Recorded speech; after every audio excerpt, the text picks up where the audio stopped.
China.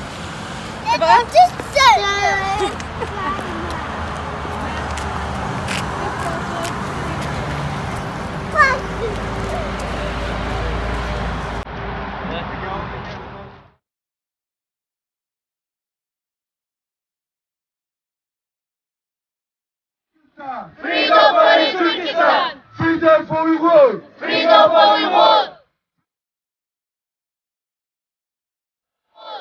Freedom for Uyghur! Freedom for Uyghur!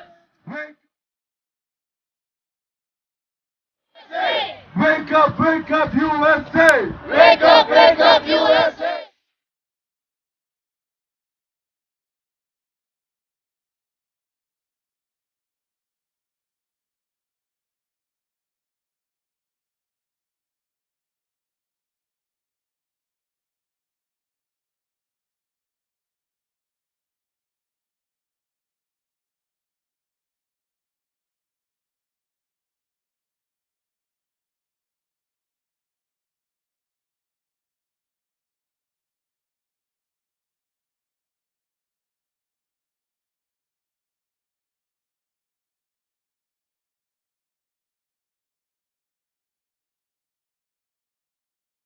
Donald Trump! We want freedom! We want freedom! We want freedom! We want freedom! China lie, Uyghur die! China lie, Uyghur die! China lie, Uyghur die! China lie, Uyghur die!